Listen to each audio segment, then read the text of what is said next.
सभी माओं का, सभी बेटियों का, सभी बहुओं का, सभी बहनों का अपमान है। नरेंद्र मोदी जी की माँ को गाली देना, तो हम लोग का क्या वैल्यू बचेगा फिर। राष्ट्रीय अध्यक्ष श्री चिराग पासवान जी की माँ को गाली दिया गया था लोकसभा चुनाव के दौरान, पर मरीन ड्राइव पे वो जाके रील बनाते, कहते विकास नहीं है, पर जाते मरीन ड्राइव पे रील भी बनाते हैं। ये अगर 2005 के पहले होता तो अब तक तो वो सारे युवा किडनैप हो गए होते। अनंत दादा से अच्छा रिश्ता हमेशा से रहा है, उनका आशीर्वाद स्नेह हम लोग को भी प्राप्त हुआ है। उनका अंदाज भी अलग है, एंड आई थिंक अंदाज से ज्यादा वो एक बहुत सिंपल आदमी है। गलती इनसे होती है, फिर ये चाहते हैं कि नहीं बीजेपी, जेडीयू, एलजेपी इसको ब्लेम कर दिया जाए कि इनके कार्यकर्ता कर दिए। ऐसे थोड़ी होता है, उसका वीडियो रिकॉर्डिंग है, उसका लाइव फुटेज है, इनकी सोच है, इनका आचरण है, इनका जो संस्कार है, ये यही दर्शाता है कि आप इनको लगता है कि ये ठीक है कि हम चलते चलते किसी की माँ को गाली दे दें। अपनी गलती मानिए और पूरे देश से, देश की हर महिला से, हर बेटी से, हर माँ से, हर बहन से आप माफी मांगिए सबसे। नमस्कार, मैं अवंतिका सिंह और आप देख रहे हैं देशवाही न्यूज़। देखिए, अभी हाल ही में दरभंगा के मंच से जो तस्वीरें वायरल हुई थी वोटर अधिकार यात्रा के दौरान, वो काफ़ी जो है निंदनीय है और तमाम जो हैं इसके एनडीए के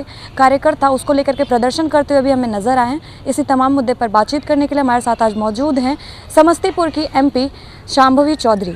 मैम, ये बताइए, वोटर अधिकार यात्रा के दौरान जो कि राहुल गांधी और तेजस्वी यादव के नेतृत्व में चल रहा था, दरभंगा से जो तस्वीरें वायरल हुई हैं जहां पर प्रधानमंत्री को, ना महज प्रधानमंत्री बल्कि उनकी स्वर्गवासी मां को तक अपशब्दों का प्रयोग किया गया, क्या कहना? नहीं, बहुत ही निंदनीय है और बहुत दुर्भाग्य की बात है कि आज भी हम लोग को एक ऐसी राजनीति को देखना पड़ रहा है जिसमें माँ बहन को गाली दिया जा रहा है।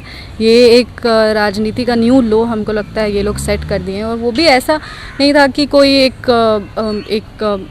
एक होता ना, 2-3 लोग बैठे हैं और बात हो रहा है। ये एक सार्वजनिक राजनीतिक मंच पर जहाँ पे राहुल गांधी जी, तेजस्वी यादव जी लोग आने वाले थे, वैसे मंच से भाषण के दौरान उनकी माँ को गाली दिया जाता है। ये सभी महिला का, सभी माँओं का, सभी बेटियों का, सभी बहुओं का, सभी बहनों का अपमान है। और जिस तरीके से ये इनकी सोच है, ये उनके संस्कार को दर्शाता है कि आपको लगता है कि ये ओके है कि हम किसी की माँ को, किसी की भी बहन को गाली दे देंगे। और प्रधानमंत्री श्री नरेंद्र मोदी जी की माँ को गाली देना, तो हम लोग का क्या वैल्यू बचेगा फिर इनके जीवन में। मेरा क्या, आप भी एक महिला, आपका क्या वैल्यू बचेगा। ये जिस तरीके से प्रधानमंत्री की माँ को बोल रहे, तो हम लोग का तो कुछ वैल्यू ही नहीं है इनके सामने। इनके ये जो इनकी सोच है, इनका आचरण है, इनका जो संस्कार है, ये यही दर्शाता है कि आप इनको लगता है कि ये ठीक है कि हम चलते चलते किसी की माँ को गाली दे दें।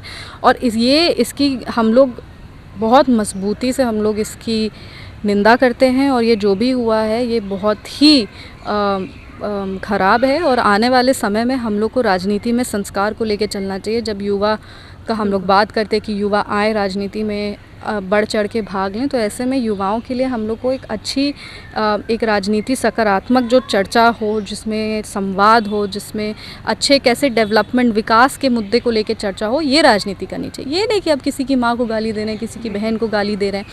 हम लोग का भाषा ही इतना सुंदर है कि आप हिंदी हो, भोजपुरी हो, मैथिली हो, आप किसी भी भाषा में इतने सारे शब्द हैं, आप उसका उपयोग करके आप कड़ी निंदा कर सकते हैं। तो ये माँ बहन को गाली देने का क्या मतलब है।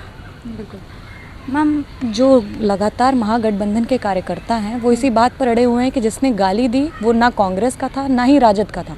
वो खुद ब खुद अपने पार्टी वाले, बीजेपी वाले कार्यकर्ता को भेजते हैं और गाली दिलवाते हैं। नहीं तो अब देख लीजिए कि और इनका सोच और कितना बदतर है कि पहले गलती किए हैं। अगर आपको माँ का सम्मान है, महिलाओं का सम्मान है, तो आप बोले कि हाँ भाई गलती हुई है, हम माफ़ी मांगते हैं। ना तेजस्वी यादव जी माफ़ी मांगे हैं, ना राहुल गांधी जी माफ़ी मांगे। अब वो लोग लग गए हैं कि हम कैसे किसी और को ब्लेम करें।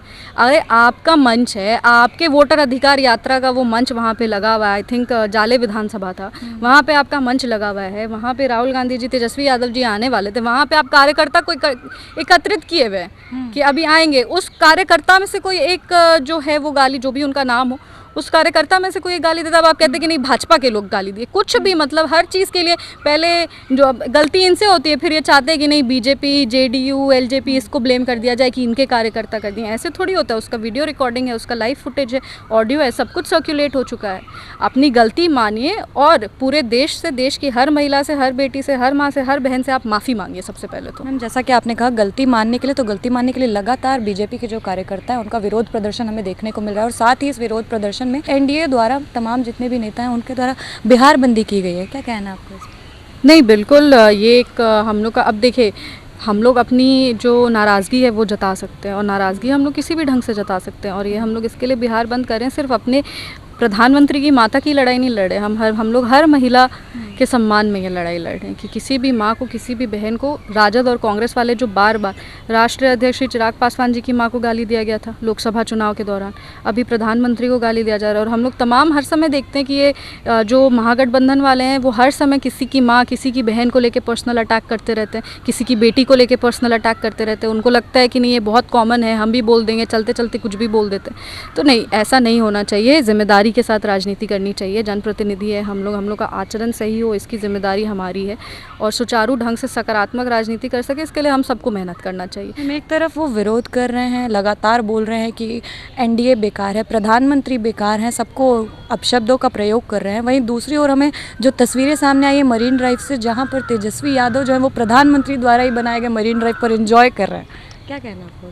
नहीं, शायद अब नेता प्रतिपक्ष को विकास, क्योंकि अब तक तो वो कह रहे थे कि बिहार में कुछ विकास ही नहीं हुआ अभी तक, मतलब कुछ बिहार में इतना हो गया, 24,000 करोड़ का बिहार 3 लाख करोड़ का बिहार बन गया, जिसकी जो पर कैपिटा इनकम होता है इंडिविजुअल का वो 7,000 से आज 66,000 हो गया। तो ये सारा विकास नहीं है। जितना मरीन ड्राइव बना, स्पोर्ट्स स्टेडियम बन गया, आज इंटरनेशनल हॉकी खेला जा रहा है बिहार में, ये सब विकास नहीं है। पर मरीन ड्राइव पे वो जाके रील बनाते, कहते विकास नहीं है, पर जाते मरीन ड्राइव पे रील भी बनाते हैं। नेता प्रतिपक्ष हैं तेजस्वी, वो नेता प्रतिपक्ष है। देखिए, इंजॉय करने का हक सबको, ऐसा थोड़ी है कि वो इंजॉय नहीं कर सकते, वो बिल्कुल इंजॉय कर सकते। पर जब आप इंजॉय करें तो आप बोलिए कि भाई नीतीश कुमार जी की देन है, विजनरी प्रोजेक्ट था मरीन ड्राइव उनका, सबसे हमको लगता है कि सबसे इम्पोर्टेंट, दिल के बहुत करीब वो प्रोजेक्ट था। वो हमारे माननीय मुख्यमंत्री और माननीय प्रधानमंत्री के द्वारा उसका वो मरीन ड्राइव बनाया गया। आज सभी आप देखिए वो उसके जो लाइट वाइट थी वहाँ पर पूरी अच्छी लाइटनिंग थी, तब ना रील बन रहा था, नहीं तो अंधेरा में थोड़ी रील बनता। जो वहाँ पे युवा वो जो लाइट थी वो 7 निश्चय हर घर बिजली का वो पार्ट है। जो युवा डांस कर रहे थे, युवाओं को वो फ्रीडम देना कि युवा रात में 11 बजे 12 बजे जाके मरीन ड्राइव पे रील बना सकते हैं बिहार जैसे राज्य में। हाँ, ये अगर 2005 के पहले होता तो अब तक तो वो सारे युवा किडनैप हो गए होते हैं। बिल्कुल बिल्कुल। वो जो महिला से वहाँ पे बैठी थी और तेजस्वी यादव जी से बात कर रही थी, अपना गाना सुना रही थी, ये कॉन्फिडेंस और ये फ्रीडम किसने दिया, किसकी सरकार ने दिया महिलाओं को कि वो 11 बजे 2005 के पहले कोई कल्पना भी कर सकता था कि एक दिन ऐसा बिहार होगा जिसमें यंग महिला जाएंगी, गाना गाएंगी, एंजॉय करेंगी। ये हमारे माननीय मुख्यमंत्री श्री नीतीश कुमार जी की, एनडीए सरकार की, प्रधानमंत्री श्री नरेंद्र मोदी जी की बहुत बड़ी जीत है कि जो मरीन ड्राइव उनका विजनरी प्रोजेक्ट था, जो बिहार विकसित बिहार उनका संकल्प है, जो उनका सपना है, उस पर आज तेजस्वी यादव जी रील बना रहे हैं। मैम, एक अंतिम सवाल, आप कई तस्वीरों में हमें अशोक चौधरी जी यानी आपके माननीय पिताश्री और साथ ही अनंत सिंह साथ में नज़र आ रहे हैं। नहीं, हमारे पिताजी ने हमेशा कहा है कि उनका अनंत दादा से अच्छा रिश्ता हमेशा से रहा है। उनका आशीर्वाद स्नेह हम लोग को भी प्राप्त हुआ है, और अपने बड़े भाई के रूप में मेरे पिताजी अनंत दादा को मानते हैं, और हम लोग सब भी हमेशा उनके वेल विशर ही रहे। अब ये ओवर द इयर्स ये रिलेशनशिप और मजबूत होते गया है और डेवलप होते गया है। बहुत अच्छे सरल स्वभाव के, हमेशा पूरे परिवार के बारे में अच्छा सोचते हैं। तो हम लोग की यही है कि ये रिश्ता और मजबूत हो और आगे बढ़ के अच्छा हो। अनंत सिंह को बतौर नेता आप कैसा देखते हैं? हम तो उनके इंटरव्यूज़ को सुनते हैं और ये हमको लगता है बहुत अलग ही अंदाज, उनका अंदाज़ भी अलग है। एंड आई थिंक अंदाज से ज़्यादा वो एक बहुत सिंपल आदमी है, जो मतलब ज़्यादा उनमें एक्टिंग और पॉलिश करके प्रोजेक्ट करना अपने आप को, ये सब नहीं है। वो जैसे हैं वो वैसे दिखते हैं, और ये एक बहुत बड़ी क्वालिटी होती है। ठीक है, जैसा कि अभी आपने सुना, शांभवी चौधरी ने बताया है कि अभी बतौर नेता उन्होंने अनंत सिंह का जो है वो बखान किया, और साथ ही इस बात की कड़ी निंदा की है जो दरभंगा के मन से हमारे सामने तस्वीरें आई थी। बहरहाल इस खबर में बस इतना ही। अभी हमारे साथ मौजूद थी शांभवी चौधरी, जो कि समस्तीपुर की MP हैं। देखते रहे देशवा न्यूज़, ऐसे तमाम अपडेट्स के लिए।